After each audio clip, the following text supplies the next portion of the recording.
Oye, Gaby, pues muchísimas gracias. Qué gusto por tenerte aquí con nosotros platicando. Estoy bien contenta. Ya sabes que yo te tengo un cariño muy especial, aparte de la gran admiración que te tengo. Y pues para empezar, Gaby, yo quería preguntarte, ¿cómo nace esta historia y qué significa para ti verla renacer después de tanto tiempo? Una edición tan bonita. Primero que nada, mil gracias, Idalia, por este espacio. Yo también admiro mucho el trabajo que haces, no nada más en medios, sino siempre estás presente con tus clubes de lectura. He tenido el gusto de estar cerquita de ustedes en varias ocasiones y tienes unos grupos padrísimos con gente que son lectores muy avesados, muy curiosos, muy críticos, reflexivos. Entonces, qué padre estar de nuevo conversando. Fíjate que ahorita que me dices, don Florencio de Polvorín, ahora caigo en cuenta que pertenece quizá como a un sistema planetario de mis libros, y si pudiera agruparlos así en familias, alrededor de la novela Destierros. Tú debes de conocer esa novela que yo empecé a escribir a fines de los 90 y que finalmente se publicó en 2019. Y ahora caigo en cuenta que alrededor de esta novela, que pues es una novela extensa, que tiene que ver con este pueblo, con esta añoranza de las familias que van dejando los lugares pequeños y vamos migrando a las grandes ciudades. Bueno, yo nací en Monterrey, pero me refiero a mi familia paterna. Ahora me doy cuenta que, por ejemplo, el poemario En la orilla de las cosas, o que Don Florencio de Polvorín, este libro pensado también en niños, aunque también en adultos, y algunos otros cuentos que salieron en mis primeros libros, unos cuentos que se titulaban Tus cartas y tu pueblo, otro que se titulaba Ya encontré a Pedro. En todos ellos está presente este pueblo que es Jiménez, Chihuahua, y que en el caso de Don Florencio se llama Polvorín de los Nogales, porque Jiménez, Chihuahua está en el sur del estado de Chihuahua, es la zona nogalera más importante de México, está en un valle, en el desierto, y está rodeado de unas nogaleras preciosas que deben de tener ahí decenas de años, quizá hasta más de siglos, ¿no? Las primeras versiones de Florencio de Polvorín las escribí alrededor del 2003 y 2004. Hay una edición anterior, es de 2009, es decir, de hace 17 años. Y bueno, salió en aquella ocasión y se distribuyó en escuelas, era con los libros de texto que llevan en español. Tuve oportunidad de conocer la respuesta de los niños lectores, de hacer talleres, y ahora, bueno, estoy muy feliz que Alfaguara, que además pertenece al grupo en donde publico ahora mis novelas, Penguin Random House, pues se haya interesado en esta historia de Florencio y hayan querido hacer una nueva edición que por supuesto revisamos, añadí algunos detalles, quité otras cosas, y lo más hermoso pues es también esta nueva edición ilustrada en donde pude trabajar de la mano con la ilustradora, que es Isabel Goguizar, y las editoras y los diseñadores y todo, y creo que se logró un trabajo muy redondo, muy lindo, que digo, por parte de las ilustradoras, en donde este pueblo, yo creo que, o este sentimiento de Don Florencio, esta historia, se percibe desde los colores, desde las ilustraciones, desde las primeras aproximaciones, ¿no?, que tenemos con el libro. Me encanta que dentro de esta respuesta que me das, ahora sí que abordaste varios de los temas que quiero tratar contigo, pero a ver, vamos a ir con la siguiente, que es, ¿en qué momento, Gaby, decides que esta historia debe ser dirigida o creada bajo un universo infantil y no como cuentos, como novela? Porque pues sabemos que tu obra es muy amplia, abarcas muchísimos géneros. Entonces, ¿en qué momento decides que se enfoque precisamente al área infantil? La verdad que uno tiene como ganas de escribir algunas cosas, o a veces ni siquiera sabes que tienes ganas de escribir algo, sino que pues ahí se está quedando como en el inconsciente, y en el momento en que empiezas a escribir, uno puede creer que eso va a ser una novela o un poema o un cuento, y a veces va exigiendo su propia forma, y bueno, uno tiene que de alguna manera estar atento a qué es lo que el texto requiere para ser contado, no qué es lo que uno quiere o qué es lo que uno ha pensado, ¿no? Este, entonces, como bien lo dices, fíjate, ahora me doy cuenta que Florencio aparece 7 veces en Destierros por su nombre. Yo no escribía para niños originalmente, como ya lo dices, mis primeros libros son de cuento, de poesía. Después de que nace mi hija mayor, casualmente ella tendría unos 15 días de nacida, cuando yo abrí el periódico y descubrí esta convocatoria de un concurso de cuento infantil que lanzaba la editorial de entonces, que era Castillo de la Lectura, que bueno, Ediciones Castillo, que luego se volvió Macmillan. Y entonces se me ocurrió, ¿por qué no?, empezar a escribir para niños. Y escribí El encargo de Fernanda, y al año escribí Mi hermano Paco, también basado en mi hermano Francisco en la vida real. Y ahora caigo en cuenta, pero esto como que lo veo en retrospectiva, que, o sea, como en 2 años después, como en el 2003, sabiendo yo que se estaban por cumplir los 400 años de la primera edición de Don Quijote de la Mancha, que iba a ser en el 2004, de pronto se me viene como este personaje de la vida real, que fue mi padrino de bautizo, Florencio Torres Ubía, era su nombre real, porque de alguna manera él fue de estas personas en la familia o que tiene uno cerca en la infancia que te dejan una huella, un personaje fuera de serie, de esos irrepetibles. Además ya había fallecido, él falleció en el 98, encontraron cáncer y murió como al mes. Cuando fuimos a despedirnos nos dijo algo así como, no se vayan a olvidar de mí. Y uno dice, bueno, pues es que hay personas que son irrepetibles, que dices, pero ¿cómo me tocó conocer a esta persona? Yo creo que todos tenemos algunos personajes así en nuestras vidas, pero además él era muy quijotesco, era un grandísimo lector y era un gran explorador, como un ojo de agua que está ahí en las afueras de Jiménez, que sale en la novelita. También tenía un telescopio en la azotea y era buzo y se iba a explorar cavernas en el mar y iba a ciudades fantasmas. Todo eso que yo narro, incluso la mascota que se llamaba Musa, es real. Y era un grandísimo lector. Siempre estaba rodeado de libros y siempre estaba leyendo. Y era un gran conversador. Y en aquel entonces, que no estábamos tan distraídos los niños, que no había dispositivos móviles, podíamos conversar con los padres, con los abuelos.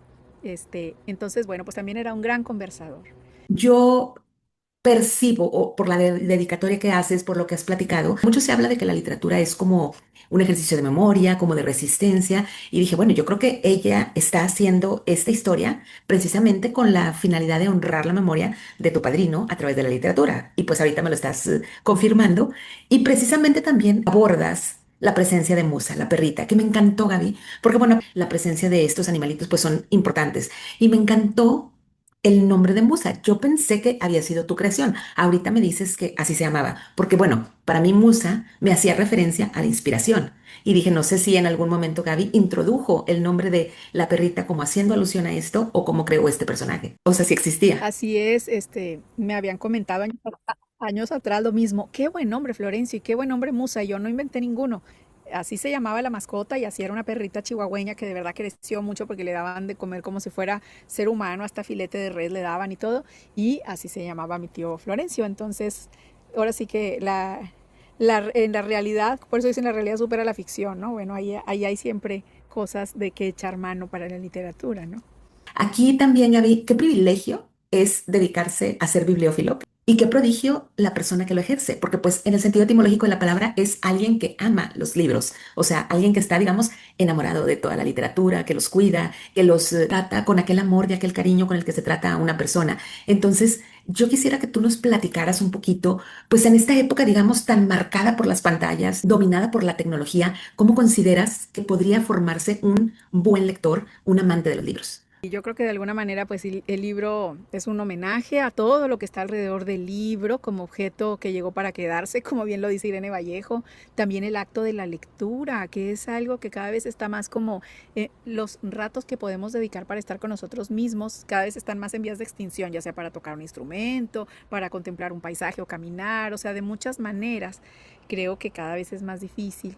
Hay otra cosa, hoy en día somos presas muy fáciles del algoritmo porque andamos por la vida con el celular en la mano, niños, jóvenes, adultos, y son como una especie de prótesis sin las que ya no sabemos andar. Y aquí traemos el algoritmo y entonces vamos siguiendo lo que nos están dando como de comer todo el tiempo y se nos eleva la dopamina y estamos como adictos y distraídos. Y yo creo que sigue siendo muy importante como volver a la esencia, porque la palabra escrita es lo que nos distingue como especie, esta necesidad de contar historias de que desde que estábamos en las cavernas, de transmitirlas, de explorar, pero también ratos que necesitamos para tocar base con nosotros mismos, que es por ejemplo cuando abres un libro y dices media hora no voy a escuchar algo más y te zambulles, tú eres una gran lectora y compartes esta pasión. Es como este bibliófilo que es don Florencio, que después de andar explorando océanos y desiertos y diversas profesiones, descubre que la suya es la de ser el hombre de los libros, ¿verdad? De alguna manera como custodiar ese derecho que todos tenemos a la imaginación, al conocimiento, este, a explorar, a todo esto, ¿no? Entonces, eh, yo creo que mucho tiene que ver con qué amor se nos transmite o se transmite hoy a los niños esta pasión de los libros. Si lo compartimos con la misma pasión, por ejemplo, que se comparte el fútbol, en familia, nos organizamos para reunirnos, hay cariño, hay alegría, pues así es como el fútbol es algo muy importante, o sea, es el mensaje que se está mandando, ¿no?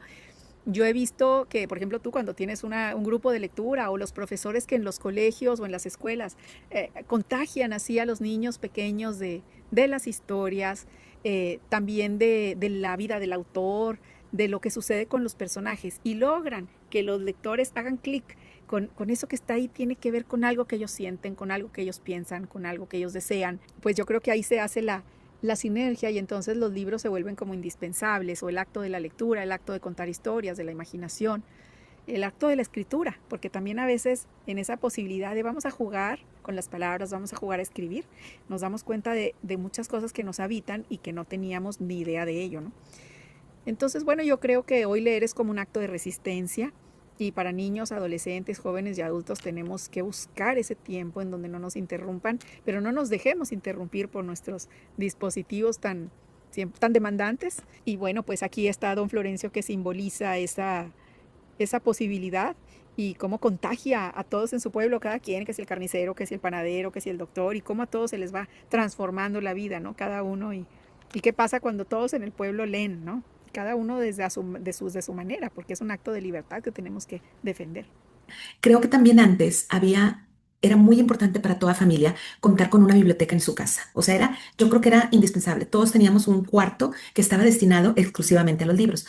Siento que se ha perdido un poquito eso y, bueno, sin hacer spoilers, porque de verdad está increíble la historia para que la lean. Pues don Florencio, al ser amante de los libros, él busca o desea tener una biblioteca con un acervo tan grande como la de Alejandría. Entonces, pues la importancia de la biblioteca, Gaby, en la vida de cualquier persona y más en épocas pasadas, yo quiero que tú nos compartas qué es la biblioteca para ti. Pues de alguna manera es como un proyecto de vida, como una curaduría personal en donde vas haciendo como tu propio mapa de vida, de tus intereses, porque muchas veces tenemos libros que queremos leer, aunque no los hemos leído, hay por ahí hay cosas que nos llaman, que nos interesan, que nos intrigan, de las que queremos saber más. Luego tenemos libros a los que hemos vuelto una y otra vez y te fascinan. Y a veces hay primeras ediciones y hay papelitos que se quedan adentro de las hojas de los libros con las notas que hizo el lector o la lectora en su momento. Este, yo creo que todo eso es eso, como una especie de mapa de quién era esa persona o de quiénes somos nosotros, de una manera de estar en el mundo, de explorarlo, de preguntarse, de sentir. Y pues es triste, ¿verdad? Que nos deshagamos de eso. Yo creo que los rincones de lectura en los salones de clases, aunque tuvieran 20 libritos, o las bibliotecas en las casas o las bibliotecas públicas, puede ser algo sencillo o puede ser algo muy vasto, pues siempre eran como un lugar de silencio, de fascinación, de libertad, en donde uno como niño podía ir y ver hasta las enciclopedias que ya ni existen, ¿verdad? Hasta cosas así, no se diga novelas, cuentos, y elegir y ponerse un ojear y esto te interesa y te pasabas mucho tiempo ahí. Yo creo que está bien que el internet y todo lo que tú quieras que llegó para quedarse, la inteligencia artificial, pero no debe de suplir una cosa a la otra. O sea, deberíamos de poder seguir teniendo esa libertad para transitar entre todos los formatos y pues es insustituible tú sabes, ¿no? Lo que te deja un libro, uno no es la misma persona antes que después, uno es el sujeto, cada persona lee de una manera distinta un libro, pues la multiplicidad de vidas que puedes experimentar mientras lees.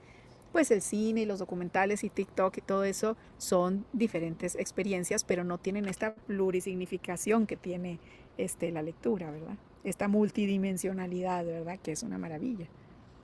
Sí, y como bien dices, toda aquella personalización que tiene lo que tú dejas, lo que cada lector deja en cada libro. A mí me pasó, fíjate, te comparto, me donaron ciertos ejemplares de una biblioteca de una persona que ya falleció y pues, como dices tú, los hijos no la querían, ¿no? Entonces, yo feliz de recibirla, me dieron bastantitos libros. Oye, Gaby, ¿cuál no sería mi sorpresa? Que al abrirlo, fíjate, bien curioso, la señora ponía, por ejemplo, en un libro de Saramago, empezado o leído de tal fecha a tal fecha, mientras reposaba por faringitis.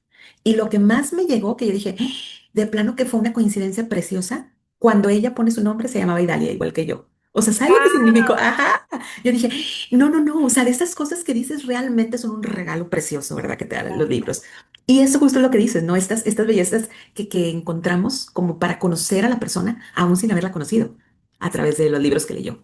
Ahorita hablabas del algoritmo que siempre tenemos ahora, es lo que gobierna nuestros días, ¿no? Hay muchos guiños o referencias literarias en la historia de don Florencio de Polvorín. O sea, eso me encanta porque simplemente yo les decía en radio, incluso hasta se puede usar como ideas para tu próxima lectura, ¿no? Porque pues mencionas varias obras. Tomando en cuenta la vida del algoritmo el día de hoy, ¿Cuál sería el algoritmo literario para Gaby Riveros? Es difícil esa pregunta porque no es lo mismo si es un chavo, que si es un adulto o si es una mujer de 50 años o un adulto mayor de 80 o así. El otro día me preguntaron y pensando en alguien como de secundaria, yo les mencioné Sherlock Holmes, que está mencionado ahí porque a mí me encantaban estas historias de detectives y de hay que resolver el misterio, pero por supuesto que Don Quijote de la Mancha simplemente, ¿verdad? Pues es una obra monumental que me fascinó haber leído en mi etapa de estudiante, por ejemplo. La leí en su versión cuando era niña y luego la volví a leer en la carrera. Y la fuimos leyendo semana a semana muy bien acompañados y es una lectura que totalizadora, pero claro, si nunca has leído nada y empiezas por el Quijote, te puede parecer, pues a lo mejor te asustas en vez de acercarte. Entonces yo creo que no sé, creo en la libertad, o sea que uno tiene que ponerse donde hay libros y a ver qué, pero bueno, si quieres que dé algunos nombres, me puedo leer pues El Quijote o Los Miserables, así como estos libros totalizadores. Un libro pequeñito que me fascinó cuando era estudiante, ya lo he mencionado otras veces, es La Mortajada de María Luisa Bombal, pero bueno, depende qué es lo que cada quien, qué es lo que cada quien busque, ¿no? Si buscas algo, una historia que te atrapa o si buscas explorar cosas, no sé, como Clarice Lispector o algo así, que están como de pronto ahí en el ambiente, pero nadie las nombra, o no, si quieres una historia como Edgar Allan Poe, que estás picado a ver qué va a suceder. Y bueno, pues sí, yo en las obras que menciono ahí, menciono obras antiguas, obras, o sea, clásicas, y también obras mucho más contemporáneas de la literatura juvenil actual, como Harry Potter o algunos libros de Juan Villoro para jóvenes. Pero sí, por supuesto, están por ahí Alicia en el País de las Maravillas y muchos otros libros que, que los personajes van buscando, ¿no? Entonces, sí, esa pregunta siempre me cuesta trabajo. El trabajo, oye, sí, y aparte te voy a decir porque yo creo que también es difícil de contestar porque hay un universo enorme de libros, Gaby, y yo creo que también yo comparto mucho con mis clubes. Hay momentos para cada libro. Hay veces depende de tu estado anímico, porque también les digo, aunque todos leamos el mismo libro, cada uno leemos nuestro libro según la experiencia de vida, lo que estemos pasando. Entonces, como bien dices, yo creo que es difícil, pero bueno, aquí las obras que nos mencionas y que ahorita también nos estás compartiendo, yo creo que son perfectas como que para que darnos una idea de tomar unas próximas lecturas. Y también vienen otras lecturas que yo hice cuando era joven y que me volvieron lectora, como Julio Verne o novelas como Mujercitas, o sea, estos clásicos, por Ujú. ejemplo, Julio Verne de que 20.000 leguas en el viaje submarino, o Robinson Crusoe de Stevens, o así te vas, ¿no? Entonces, también mencioné otras que son como de este estilo, El Principito, ¿verdad? Pero bueno, pues depende mucho. Hoy hay mucha producción. Algo importante es que cuando tú y yo éramos niñas, los mexicanos o los latinoamericanos leíamos mucha obra que nos llegaba de fuera, leíamos Ujú. traducciones. Entonces, yo creo que ahora es valioso que en las últimas décadas las editoriales publican, por ejemplo, autores mexicanos. Entonces, un niño mexicano puede leer en un contexto, en una realidad, en un sistema de valores y de condiciones semejantes a la suya sobre otro niño mexicano, ¿no? En el caso de don Florencio Polvorín, quiero destacar que me sentí muy agradecida con que me permitieran incorporar en las ilustraciones cómo es el norte, porque cuando empezaron a hacer las ilustraciones los pueblos eran como Guanajuato y yo dije, mira qué padre, pero me di cuenta que en el imaginario de muchos mexicanos México es el centro, pero México no es solo el centro o solo una zona. Entonces empecé a mandarles imágenes de cómo es la otra mitad de México que no está representada en la narrativa visual. Y me fascinó que cambiaron, o sea, el pueblo ya no les cabía en una página, tuvieron que poner dos, porque los pueblos en el norte son pueblos amplios, las calles son rectas, el cielo ocupa un espacio muy importante, el cielo estrellado, los atardeceres, las construcciones son bajitas, el polvo, la colorimetría es otra. Entonces estuvo muy padre. En la novela ves que en el librito hay vasijitas de Paquimé, están las faldas están las mujeres tarahumaras, está la barranca del cobre, aparecen pueblos y nogales y campanarios y todo. Por ejemplo, la imagen inicial que salen los campanarios, así es el Santo Cristo de Burgos que está en ese pueblo, así son estos pueblitos con sus nogaleras áridos. Entonces, bueno, eso también creo que es algo muy valioso para resaltar que la editorial haya apostado por esto, incorporar otros Méxicos a la narrativa visual. Yo creo que todo eso que dices también lo hace ideal para leerse a todas las edades, no nada más para público infantil. O sea, es un libro que a pesar de que, digamos, está bajo un formato hacia los pequeños, yo creo que como adulto lo lees y también te enamoras de la historia, Gaby. Sí, yo creo que sí, que es una historia para leerse como de 6 años a 100 años, o sea, que es para todos los lectores. La literatura, que se pone infantil, pues es una etiqueta que yo no estoy muy de acuerdo porque creo que la literatura siempre tiene algo que decirnos, no importa. Pero bueno, digamos que es para un público desde niños, pero sí, pues el personaje es un hombre mayor, entonces jóvenes y adultos me han escrito y les ha gustado mucho porque se han identificado, no solo los amantes de los libros, sino los apasionados de lo que sea, porque Florencia es un apasionado y contagia esa pasión, ¿no? Yo encuentro cierta, digamos, ciertos guiños, cierta formas en común, digamos. Aquí, por ejemplo, tenemos una mujer rara morir que también mencionas en Destierros. Y por ejemplo, vaya, no ella precisamente, sino hay una mujer rara muy en Destierros, ¿no? Destierros, al igual que esta historia, yo percibo que se desarrolla en una zona desértica, en una zona en donde hay, digamos, pues, falta de naturaleza, un espacio en donde hay, pues, un poquito de soledad. Y viéndolo desde el punto de vista psicológico, incluso religioso, por ejemplo, cuando dicen voy a hacer un desierto, es el aislamiento, ¿no? Hace referencia a este aislamiento, a esta parte en donde tú vas a ir a confrontarte contigo misma, en donde vas a ir a introspeccionar, por así decir. Y mi pregunta para ti sería, ¿acaso es referencia el desierto a la forma en la que Gaby se siente más cómoda escribiendo? Digamos que tu creación literaria se desarrolla en un área de desierto. El desierto como metáfora, porque, o sea, a esa pregunta tiene varias respuestas. Por un lado, está la parte del desierto, en mi caso, ese lugar que sí existe, que es Polvorín de los Nogales o Jiménez, Chihuahua, representa, digamos, mis vacaciones de infancia, que son una especie como de paraíso perdido, porque sí había como esta, como aparte iba en las vacaciones, que ya no tenía el deber de levántate, córrele a la escuela o ve a la clase de baile o de lo que tú puedas imaginar, de piano, lo que sea, en realidad era un lugar libre para la imaginación y para leer y jugar, imaginar y, o sea, ahora sí que se te olvidaba el tiempo, ¿no? Y en ese tipo de tiempos, pues es cuando florecen el pensamiento humano, ¿no? La posibilidad de experimentar, jugar, hasta para un científico que va a inventar algo necesita ese espacio, ¿no? Ese desierto, digamos, o sea, no estar bombardeado de cosas que te distraen. Eso por un lado.